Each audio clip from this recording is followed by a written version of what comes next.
ನಮಸ್ಕಾರ. Wish you happy environment day to all. Bengaluru ಯಾವಾಗ green ಸಿಟಿಯಿಂದ concrete city ಆಯಿತು ನಮಗೆ ಗೊತ್ತೇ ಆಗಲಿಲ್ಲ. ಸೊ ಈ ಬೇಸಿಗೆ ಅಥವಾ ಬಿಸಿಲ ಧಗೆನ ನಾವು ಕಡಿಮೆ ಮಾಡ್ಕೊಳ್ಳೋದಕ್ಕೆ ಆ್ಯಸ್ ಅ ಇಂಡಿವಿಜುವಲ್ ನಾವೇನಾದರೂ ಕಾಂಟ್ರಿಬ್ಯೂಟ್ ಮಾಡ್ಬೋದಾ? ಈಗ ದೊಡ್ಡ ದೊಡ್ಡ ಮರಗಳನ್ನೆಲ್ಲ ಬೆಳೆಸೋಕ್ಕೆ ಈಗ ಬೆಂಗಳೂರಲ್ಲಿ ಜಾಗದ ಅಭಾವನೂ ಹೆಚ್ಚಾಗಿ ಕಾಣ್ತಾ ಇದೆ. ಈ ಅರ್ಬನೈಸೇಷನ್ನು, ಇಂಡಸ್ಟ್ರಿಯಲೈಸೇಷನ್ನು ಇದೆಲ್ಲ ಆದ ನಂತರ, ಈ ಕ್ರಾಂತಿಗಳ ನಂತರ ಕೆಲವು ಅಭಿವೃದ್ಧಿ ಕಾರ್ಯಗಳ ಹೆಸರಲ್ಲಿ ಬೇಕೋ ಬೇಡೋ ಮರಗಳ ನಿರ್ನಾಮ ಮಾಡ್ತಾ ಬಂದಿದ್ದೀವಿ. ಸೊ ಇದಕ್ಕೆ ಪರಿಹಾರ ಏನು? ಆ್ಯಸ್ ಅ ಇಂಡಿವಿಜುವಲ್ ನಮ್ಮ ಮಟ್ಟದಲ್ಲಿ ನಾವು ಏನು ಮಾಡ್ಬೋದು ಇದಕ್ಕೆ? ನೀವು ಮನೇಲಿ ಎಷ್ಟು ಜನ ಇದ್ದೀರಲ್ಲ, ಒಬ್ಬ ವ್ಯಕ್ತಿಗೆ ಒಂದು ಗಿಡದಂತೆ ಮನೆಯಲ್ಲೇ ಪಾಟ್ಗಳಲ್ಲಿ ಅಥವಾ ಮನೆ ಮುಂದೆ ಜಾಗ ಇರೋ ಕಡೆ ಸಣ್ಣ ಸಣ್ಣ ಹರ್ಬ್ಸ್ ರಿಲೇಟೆಡ್ ಗಿಡಗಳನ್ನು ಬೆಳೆಸೋ ಪ್ರಯತ್ನ ಮಾಡ್ಬೋದಾ? ಯೋಚನೆ ಮಾಡಿ.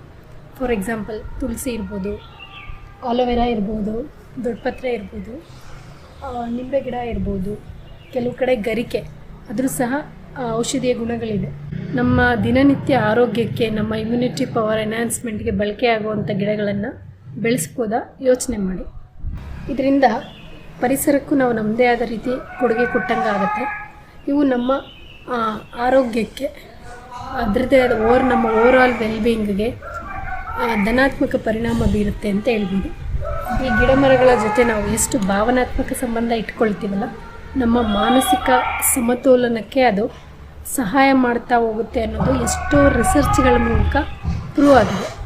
ಹಾಗೆ ಈ ಹರ್ಬ್ಸ್ ರಿಲೇಟೆಡ್ ಬೆಳೆಸೋದ್ರಿಂದ ನಾವು ಆರೋಗ್ಯದ ಬೆನಿಫಿಟ್ನ ಯಾವೆಲ್ಲ ರೀತಿ ಪಡ್ಕೋಬೋದು ಅಂದರೆ, ಒಂದೆಲೆಗ ಅದನ್ನು ಬ್ರಾಹ್ಮಿ ಸರಸ್ವತಿ ಎಲೆ ಅಂತಲೂ ಕರೀತಾರೆ.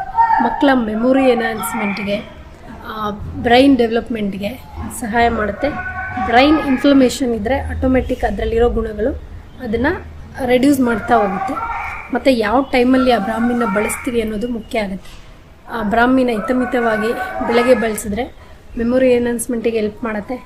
ಬಿಫೋರ್ ಬೆಡ್ ಬೆಳೆಸಿದ್ರೆ ನಾವು ನೈಟ್ ಮಲಗೋಕ್ಕೆ ಮುಂಚೆ ಬಾಡಿನ ಸೂದಿಂಗ್ ಎಫೆಕ್ಟ್ ಮಾಡುತ್ತೆ, ಅಂದರೆ ಕಾಮಿಂಗ್, ಆ ಸ್ಟ್ರೆಸ್ಸು, ಆ್ಯಂಗ್ಸೈಟಿನ ರಿಲೀಫ್ ಮಾಡೋಕ್ಕೆ ಅದು ಹೆಲ್ಪ್ ಮಾಡುತ್ತೆ.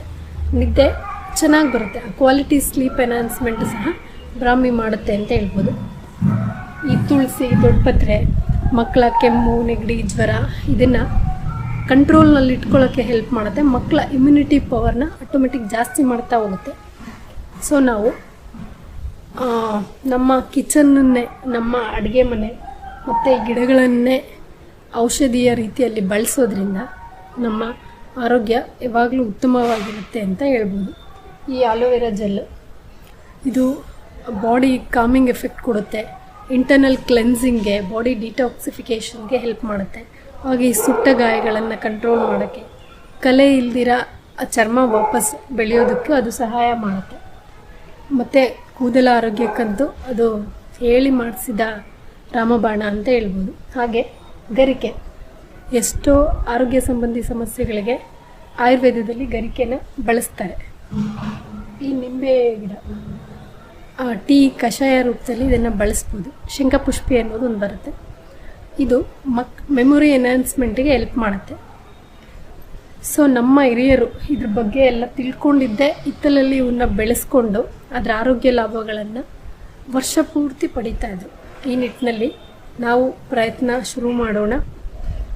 ಈ ವರ್ಷ ಈ ಗಿಡಗಳನ್ನು ನೀವು ಬೆಳೆಸಿ, ಅದ್ರ ಇಂಪ್ಯಾಕ್ಟ್ ನಿಮ್ಮ ಓವರಾಲ್ ಫ್ಯಾಮಿಲಿ ಮೇಲೆ ಹೇಗಾಯಿತು, ಮಕ್ಕಳ ಆರೋಗ್ಯದಲ್ಲಿ ಏನಾದರೂ ಬದಲಾವಣೆ ಕಾಣ್ತಾ ಇದೆಯಾ, ಇದನ್ನು ಅಬ್ಸರ್ವ್ ಮಾಡಿ. ರಿಸಲ್ಟ್ ನಿಮಗೆ ಆಶ್ಚರ್ಯ ತರುತ್ತೆ ಅಂತ ಹೇಳ್ಬೋದು.